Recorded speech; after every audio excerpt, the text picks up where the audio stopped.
Good evening, YouTube. This is day 28, 100 Questions with Jesus, and I have a great question for you today.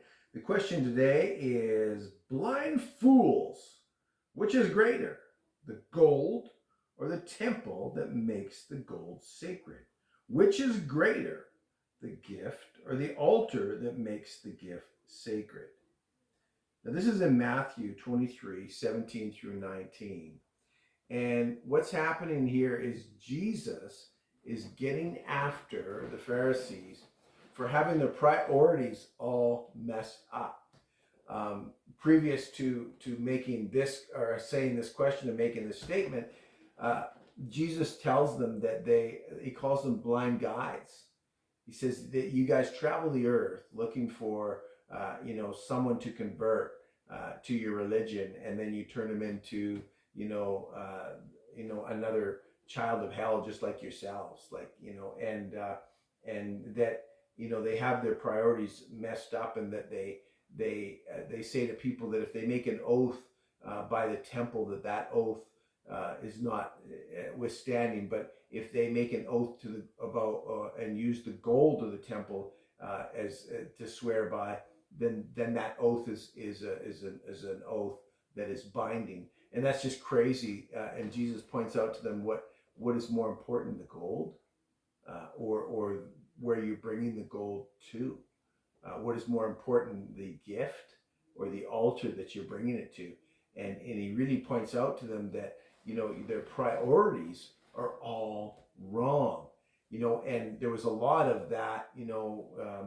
Them liking to walk around in their beautiful robes and to be respected by the people. And really, this is what caused a lot of the issues, because Jesus was winning the hearts of the people with sound teaching, sound scriptural teaching, and telling people what God really wanted them to know, and sticking to God's word, and doing so, he was winning the hearts and minds of the people. And not only that, he was obviously performing miracles and healing people. And so now the Pharisees were working very hard to discredit him, because all of a sudden the people had someone else to look to and to look up to and go to for their teaching and for what they needed, and they weren't having to give their life savings and money to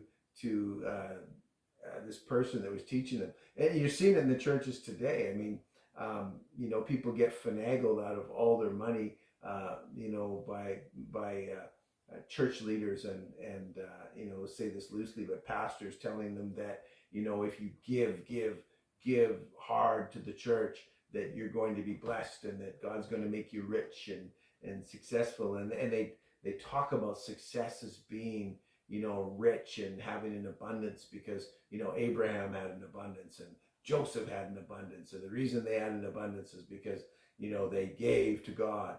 But really, it came down to the fact that they lived a righteous life.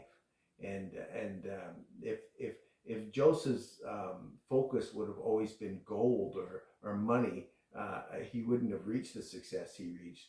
He reached the success he reached because he was loyal to God and God's values. And in the end, God blessed him.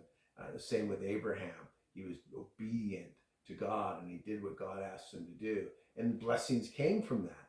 And sometimes the blessings of God will come in the form of riches and other things. And sometimes it'll come in other ways, with wisdom and blessings of family members and other great blessings in your life. But Jesus is really trying to straighten out the Pharisees here today. So I hope that if you have your priorities wrong, or you've heard these so-called preachers telling you that how much you need to give so that you can be blessed and God will give you either a miracle or money in return, that's false. Now, God does promise to bless us and meet our needs, and to do so abundantly when we follow him and follow his ways. But he doesn't promise ridiculous riches, and if that becomes your focus, you're getting your priorities off. It's not the gold of the temple. It's the one who dwells in the temple that's most important. It's not the gift to the altar. It is the altar where we come to bow before the Lord and acknowledge who he is. I hope this has been helpful to you, and look forward to talking to you again tomorrow. Have a great day. Take care.